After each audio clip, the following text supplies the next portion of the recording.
Le constat du ministère de la Jeunesse et des Sports chargé de l'instruction civique et de la construction citoyenne, nous on constate déjà que ce problème est non seulement lié à un problème d'incivisme, mais aussi de prise de responsabilité de la part de nos concitoyens.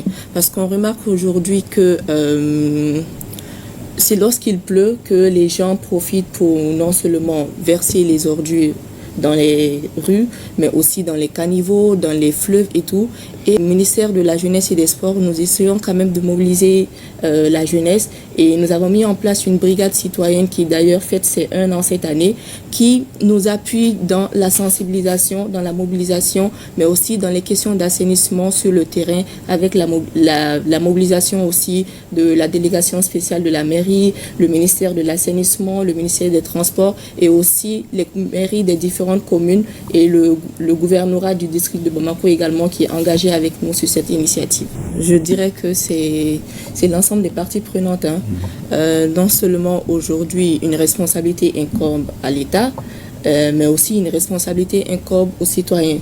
Parce que lorsque l'État met à disposition des caniveaux, des collecteurs pour le drainage des eaux, il est aussi important que les citoyens prennent soin de ces biens. Aujourd'hui, on parle beaucoup de civisme, de citoyenneté et tout, mais il est aussi important qu'en tant que citoyen, qu'on puisse se dire à un moment donné, qu'est-ce que moi j'ai fait pour mon pays? Ça, c'est une question qu'on pose beaucoup aux jeunes, aux citoyens, parce que c'est très important. Lorsqu'on verse des ordures dans les caniveaux, lorsqu'on verse des ordures dans les rues, la faute aujourd'hui ne revient pas à l'État. Cette faute revient aujourd'hui à la communauté.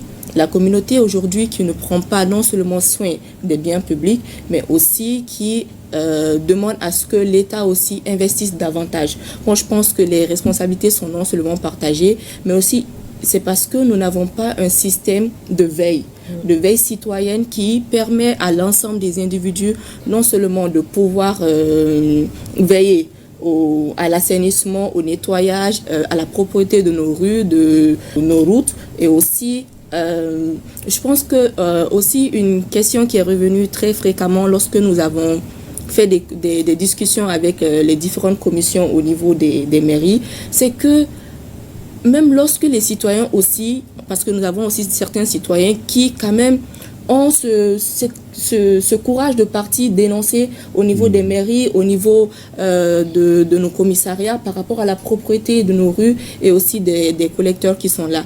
Mais il n'y a pas de mesures prises, non seulement des mesures d'accompagnement, mais aussi de mesures de répression ou même judiciaires à l'encontre des personnes qui font ce genre d'actes. Donc pour moi, je pense qu'il est aussi important que le ministère de la Justice puisse être saisi à un moment donné et que au niveau du gouvernorat, qu'on puisse prendre nos responsabilités. Nous avons des lois, nous avons des codes qui sont là, mais qui ne sont pas en réalité respectés par la communauté. Donc je pense qu'à un moment donné, il faudrait que non seulement l'État, les personnes porteurs d'uniformes, mais aussi les citoyens, que chacun puisse faire non seulement de la veille au niveau de la communauté, mais aussi prendre les responsabilités pour pouvoir quand même punir ceux qui le font. Parce que si nous restons dans ce système de « je le fais, mais bon, après, il n'y a absolument rien derrière », je pense qu'on va encore continuer à nous poser ces mêmes questions. Au niveau du département, nous avons dès notre arrivée, mis en place une brigade citoyenne. Cette brigade citoyenne, elle est composée de 1200 jeunes à Bamako et de 200 jeunes dans 16 régions du Mali. Donc actuellement, nous sommes à près de 5000 jeunes qui travaillent sur le terrain de façon bénévole. L'objectif pour nous, c'était de les faire sortir chaque dimanche pour mener des actions citoyennes pour leur quartier. Que ce soit non seulement l'assainissement, le curage de caniveaux, mais aussi toutes les questions liées en lien avec la mobilisation sociale, la solidarité, l'entraide par rapport à la communauté. Et donc, le 3 août dernier, le ministère de la Jeunesse et des Sports a lancé également une nouvelle opération. Une opération que nous avons appelée Opération Mon Quartier Propre. Pour nous, cette opération, c'est un concours. Mais ça va aussi au-delà du concours parce que on voudrait que les jeunes, la communauté, que tout un chacun prenne un éveil de conscience. Et pour nous, l'éveil de conscience passe non seulement par le nettoyage, le curage des caniveaux, mais aussi la sensibilisation, qui est un pilier phare de l'opération Mon quartier propre. Cette opération, à ce jour, nous avons 13 régions qui ont fait le lancement. Nous avons plus de 63 quartiers qui sont engagés à Bamako et à Kati. Nous avons 6 commissions communales qui sont mises en place, plus une commission régionale. Et nous avons 26 comités de quartier. Donc, ça voudrait dire que cette dynamique est déjà enclenchée. Les jeunes ont mis des comités de quartier, des comités de veille sous le lead de la brigade citoyenne. L'effet pour nous, en réalité, l'effet est extraordinaire. Parce que lorsque nous avons commencé l'opération Mon quartier propre, en réalité, on se posait les questions de savoir est-ce que cette mayonnaise va prendre en réalité. Mais nous avons tellement de demandes. Je pense que le président de la délégation spéciale de la mairie pourra nous en dire plus sur les demandes de caissons, de bennes, où les jeunes sortent chaque week-end. Et ce week-end, nous avons plus de 30 quartiers qui sont programmés à Bamako et qui sortent pour faire des actions citoyennes. Ils ont nettoyé non seulement le Raïda, mais aussi la place de l'indépendance, sur le boulevard de l'indépendance. Demain, nous avons une action sur la place Cannes, dans les régions également. Donc, en réalité, il y a réellement cette mobilisation, cette veille citoyenne et aussi cette envie des jeunes de pouvoir contribuer au développement du pays. Donc, pour nous, en réalité, c'est quelque chose qui est en train de prendre forme et on va encore appuyer pour que ça puisse continuer davantage. Nous avons mis une commission déjà nationale qui est en place, qui est constituée de plusieurs ministères et du ministère de l'Environnement qui nous a appuyés avec des dons de matériel. Aussi la délégation spéciale de la mairie du district qui nous appuie énormément et c'est le lieu de les remercier avec les caissons, les chargeurs, les bennes à contribution. Nous avons, comme je le disais, mis une commission communale dans toutes les mairies. Donc à ce jour, nous avons 6 commissions au niveau communal, 26 comités de quartier qui se sont mis ensemble pour travailler. Donc à ce stade, chaque semaine, nous faisons le bilan déjà de la semaine pour voir un peu qu'est-ce qui a marché, quelles ont été les difficultés et qu'est-ce qu'il faut améliorer pour la semaine à venir.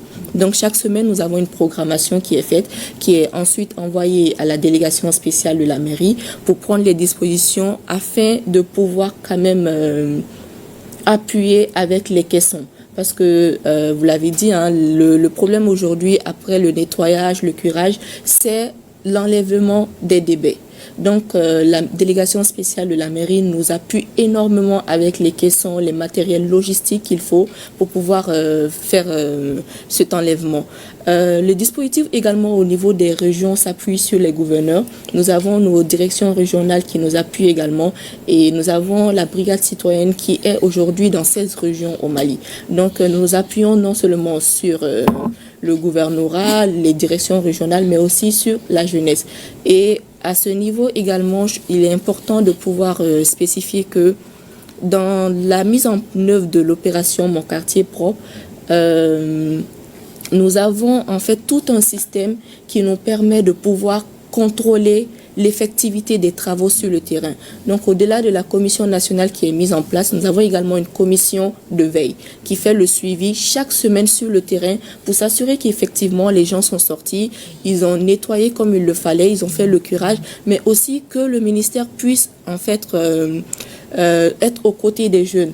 La semaine passée, le ministre était à Bamako où les jeunes ont fait l'élagage des arbres. Et cette semaine, nous prévoyons également de partir dans d'autres quartiers. Et à Kati également, nous étions avec le ministre de l'Environnement, le ministre de la Justice aussi, qui se sont mis à l'œuvre. Parce qu'aujourd'hui, pour nous, on voudrait montrer l'exemple aux jeunes. On voudrait une prise de conscience, on voudrait un changement de comportement.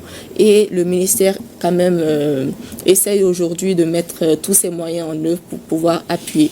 Nous appuyons aussi les jeunes, le renforcement de capacités, la sensibilisation, les éléments de langage. Donc, c'est vraiment tout un dispositif qui est mis en place quand même pour pouvoir assurer le succès de cette opération. Pour la jeunesse, quand même, c'est de mettre en place des comités de veille, des comités qui vont veiller non seulement à la propriété des lieux, mais aussi au fait que les gens ne déversent plus les déchets dans les caniveaux.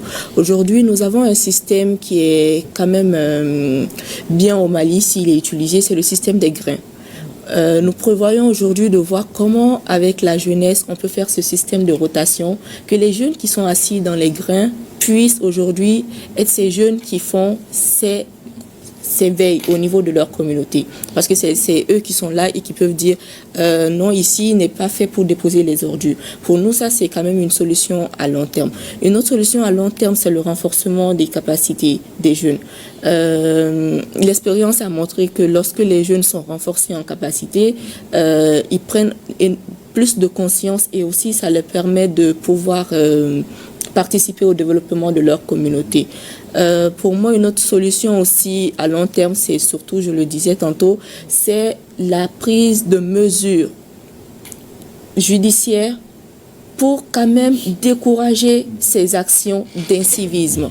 Parce qu'aujourd'hui, sans mesures judiciaires, on ne peut pas atteindre cet objectif que nous voulons. Bamako, ville coquette, c'est ce qu'on veut. D'ailleurs, ça l'était dans les années précédentes. Mais comment y arriver? C'est aujourd'hui à travers le civisme, la citoyenneté, la prise de conscience, le changement de comportement.